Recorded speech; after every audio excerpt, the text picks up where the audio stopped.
कहानी सुर संगति। जिंदगी की दशा और दिशा तय कर पाना अगर हमारे ही हाथ में होता तो हम गोल गोल चक्कर लगाते हुए वापस उसी जगह न पहुंच जाते जहां से हमने चलना शुरू किया था।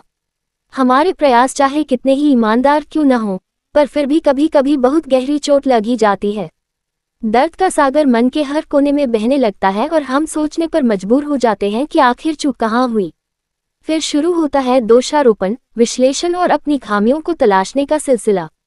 लेकिन तमाम कोशिशों, विश्लेषणों व विचारों के ताने बाने से घेरे हम यह नहीं समझ पाते कि नियति ने ऐसी डोर लटका रखी है जिससे कभी बंद कर तो कभी उसे पकड़कर हम चलने को बाध्य होते हैं। ऐसा एक वर्ग है जो नियति को नहीं मानता, केवल प्रयासों को ही महत्व देता है।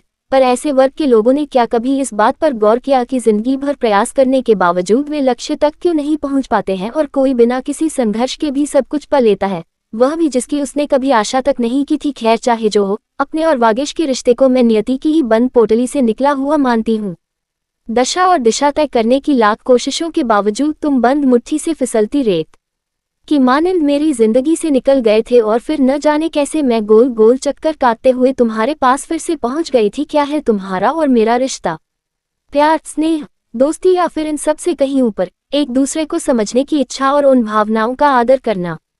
इस रिश्ते को मैं नाम देना जरूरी नहीं समझती, क्योंकि नाम भर देने से ही कंपैटिबिलिटी का तंतु नहीं जुड़ जाता है। समाज में रिश्ते पर मोहर लगाने से ही विश्वास और संबल के सेतु नहीं जुड़ जाते हैं।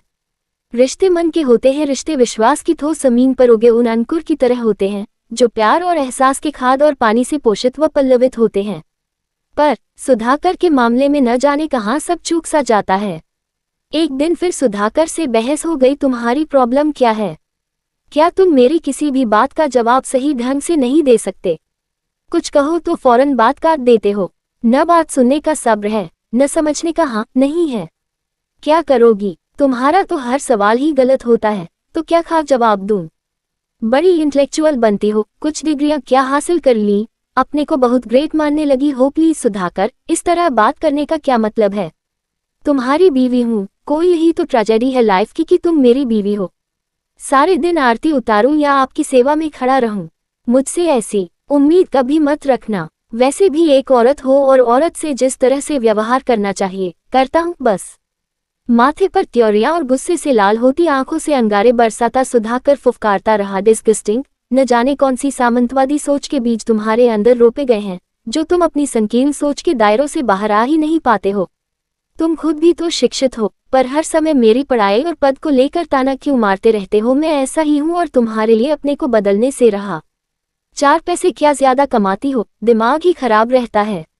अब तक सुधाकर 3 पहिए चढ़ा चुका था, लेकिन मैंने तो कभी इस बात के लिए तुमसे कोई शिकायत नहीं की और न ही इस बात का ताना मारा कि तुम मुझसे कम कमाते हो। इससे क्या फर्क पड़ता है कि कौन कितना कमाता है? महत्वपूर्ण तो यह है कि हम अच्छी जिंदगी जी रहे हैं। सुधाकर ने न जाने क्यों अपने मन में हीन भावना पाल रखी थी। चुप हो जा, वरना मेरा हाथ उठ जाएगा। मुझे लग रहा था कि अगर कुछ देर और मैं सुधाकर के सामने खड़ी रही तो मेरे शरीर पर अनगिनत कांटे उगाएंगे। मैंने अपने कमरे में आकर दरवाजा बंद कर लिया। फिर से मन दुखी हो उठा।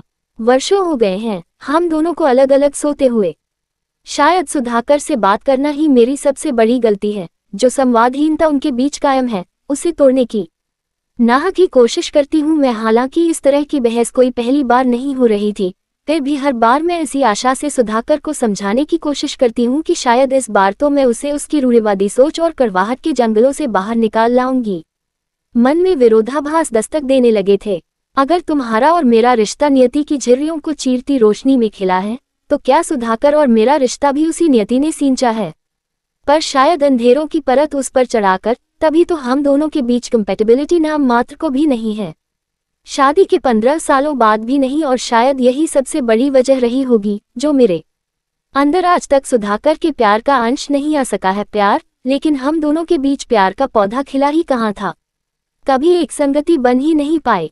इस पूरी सृष्टि में संगति ही वह सच है जो मानव हो या जीव जंतु या फिर पेड़ पौधे, उन्हें एकले देती है।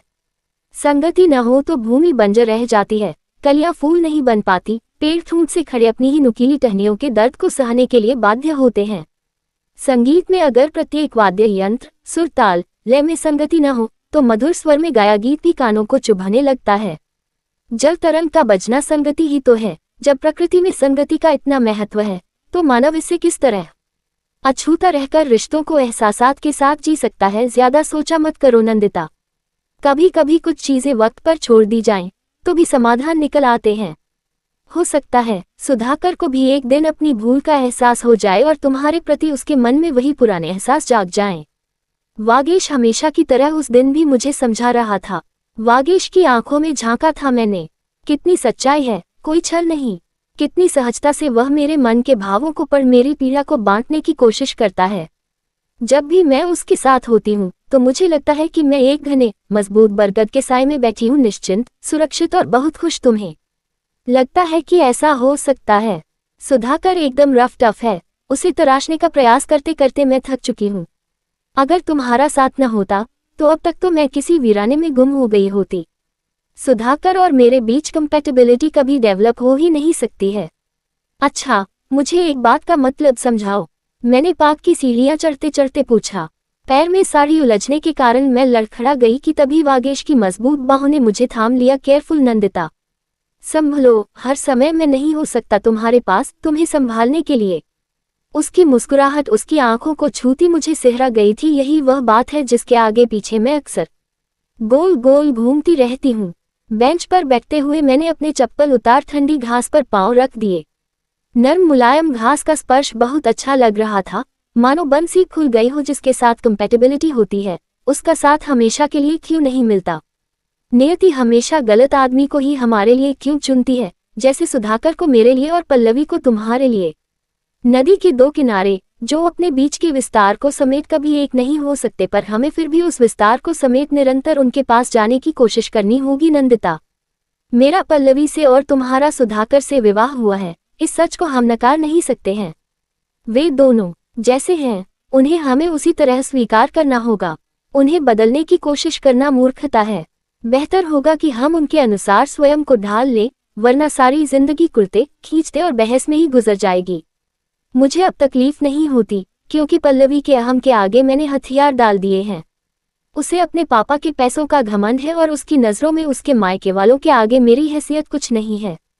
लेकिन इसमें मैं कुछ नहीं कर सकता। ये बात तो उन्हें शादी करते समय सोचनी चाहिए थी, पर अब इन स्थितियों को बदला नहीं जा सकता। हमेशा दुखी रहने और नियति को कोसने से तो अच्छा होगा कि हम चीज़ों को उसी रूप में स्वीकार कर ले जैसी वे हैं। तुम ऐसा करोगी तभी खुलकर सांस ले पाओगी नंदिता। लेकिन क्या ये समझौता करने जैसा नहीं हुआ? समझौते में खुशी व प्यार कहाँ होता है वागेश? समझौते हम कहाँ नहीं करते नंदिता। अपने ऑफिस से लेकर सड़क, बाजार, बस, ट्रेन, यहाँ तक कि अपने पड़ोसियों, रिश्तेदारों और मित्रों के संग, हर जगह, हर मोड़ पर तो हम समझौता करने को तैयार रहते हैं, वह भी सहर्ष। फिर उस रिश्ते में समझौता करने में कैसी तकलीफ जिसे जीवन भर जीना है। अन्य कोई विकल्प हो तो? वागेश ने अपनी बात अधूरी ही छोड़ दी। शायद वह मुझे और पसोपेश में नहीं डालना चाहता था। मैं तुम्हारी तरह मजबूत नहीं हूँ वागेश, शायद तभी सुधाकर की सोच के साथ तालमेल नहीं बैठा पा रही हूँ। उसके साथ संगति का कोई भी छोर पकड़ना मेरे लिए मुमकिन नहीं हो पा रहा है। आखिर क्यों तुम मेरी जिंदगी से दूर चले गए थे, और चले ही गए थे तो वापस क्यों लौटे? कम से कम मैं तुम्हारी यादों के साथ ही जी लेती। अब जब तुम मेरे सामने हो तो सुधाकर को अपनाना और मुश्किल हो गया है मेरे लिए। मेरी बेबसी, मेरा दर्द आंखों में नमी बन झलकने लगा। तुम चाहती हो तो मैं हमेशा के लिए तुम्हारी जिंदगी से दूर चला जाता हूँ। इस बार तुम गए न तो इस हारी और टूटी नंदिता की जगह उसकी मौत की ही खबर सुनोगे। खबरदार, जो बकवास की एक चपत लगाऊंगा तो होश ठिकाने आ जाएंगे। हम दोनों कहीं भी रहें हमेशा साथ रहेंगे। हमें तो एक दूसरे को विश्वास का वह आधार देना है जिससे हमारे वैवाहिक जीवन की नींव खोखली न हो। अगर थोड़ा रोमांटिक अंदाज में कहूँ तो हम दोनों के सुरताल मिलकर ही तो लय को ठीक रखने में मदद करते हैं। वागेश के होठों पर धुली चांदनी सी हंसी खिल गई। पर वह कुछ नहीं। इस बात का हमेशा ख्याल रखना कि जब किसी के सुर बिगड़े होते हैं तो उन्हें ठीक करने के लिए ऐसे इंसान की मदद ली जाती है जिसके लिए सही हो। सुधाकर को तुम्हें ही संभालना होगा, अन्यथा वह और बेसुरा हो गया तो आसपास वालों को अपनी खिड़कियां दरवाजे बंद करने पड़ेंगे। हंसी आ गई मुझे वागेश की बात सुनकर। अब मुझे समझ आ रहा था कि क्यों मैं गोल गोल चक्कर काटते हुए एक बार फिर से उसके पास पहुंच गई थी।